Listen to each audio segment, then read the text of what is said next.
It's May 9th, 2017. This is Tank's Vlog. It's the wrap-up of the day in sports. Let's start with the NBA, where in the Western Patsy Finals, it was nothing but drama, as the Houston Rockets and San Antonio Spurs went to overtime at the AT&T Center.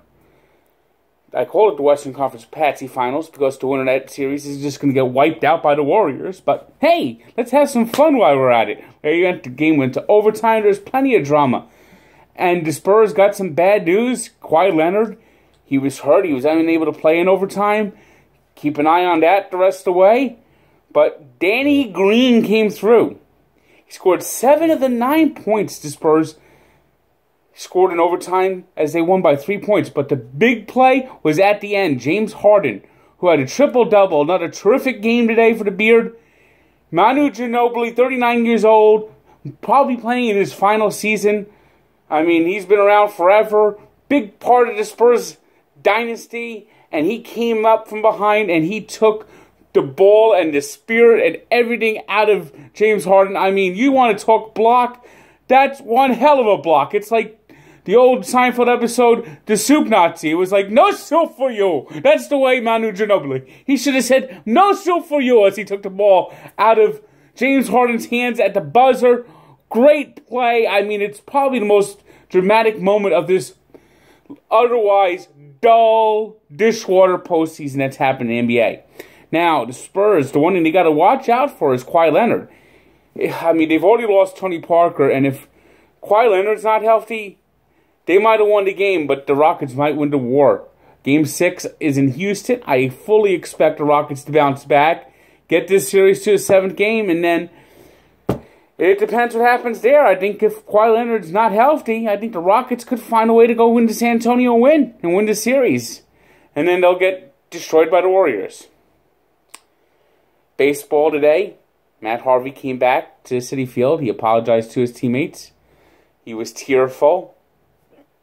He was contrite. Whether he was honest or genuine or not, that remains to be seen. Mets went out there. And the best news today the Mets got was Zach Wheeler. He's looking more and more like he's coming back. He's getting back to what he was before he had the Tommy John surgeries. And I don't know about this innings limit. I think the Mets want to be cautious with him. But if he's still pitching this well in a couple of months, they should not think about setting this guy down. I mean, if not unless Noah Syndergaard's ready to come back or Steven Matz and Seth Lugo. I mean, we can't be watching Tommy Malone, who's going to be going tomorrow, and got my fingers crossed.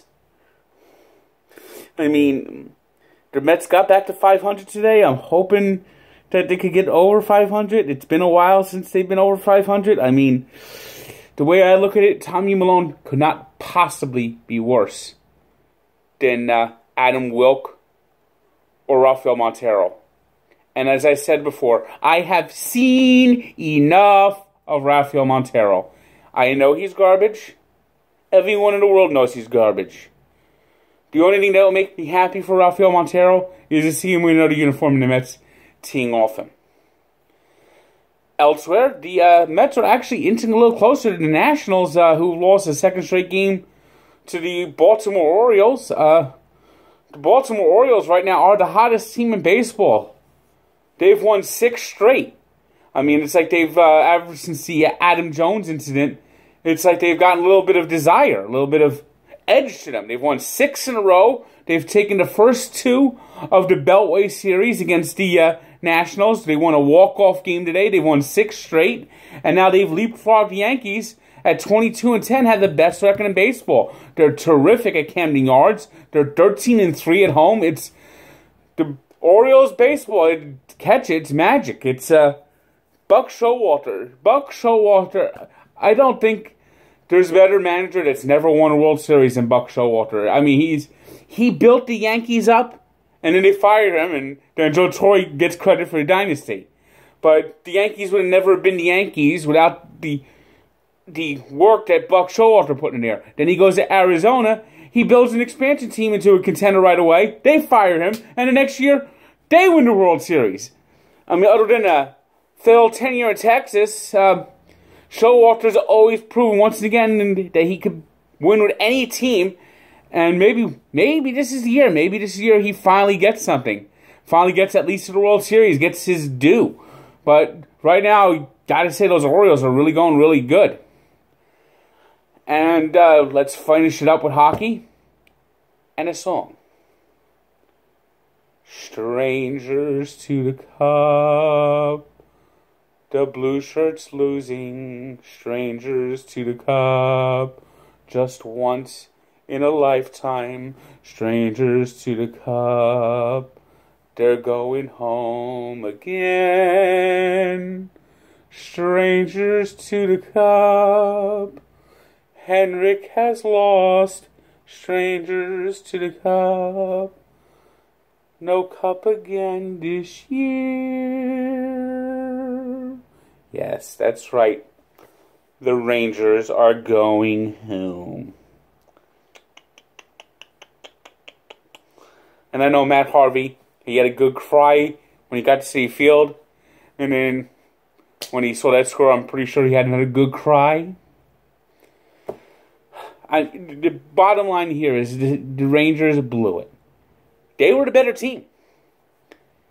But they choked in Game 2. They choked in Game 5. And what happens is the Senators get momentum, get the lead, get a chance to win, and they closed it out.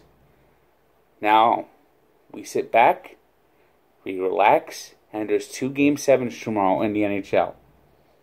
In the West, the Ducks, hoping to bounce back from an atrocious performance in Game 6 in Edmonton, are back home, where they'll try to reach the Western Conference Finals. And the one that we're all waiting for, the true Stanley Cup Final. Because I truly think the winner of tomorrow's Game 7 in Washington will win the Stanley Cup between the Penguins and the Capitals. And you're all wondering, will this be my midnight snack tomorrow? I'm not worried. You see, the Capitals never win a Game 7. The Capitals never beat the Penguins. So, I fully expect the Penguins to go out there, win a nice 3-2 game. The Capitals will fall behind 3-1, sort of like the Rangers did today. The Capitals will get that late goal, but it'll be too much, too little, too late. Penguins will hold on. That paper will go in the garbage. And we'll see. Well, I'm sure, and I'll have a song. So either I'll have a song for the Capitals to sing them off with, as I sung the Rangers off with tonight, or I'll be eating paper. And you'll have to tune in tomorrow to see what happens. Good day.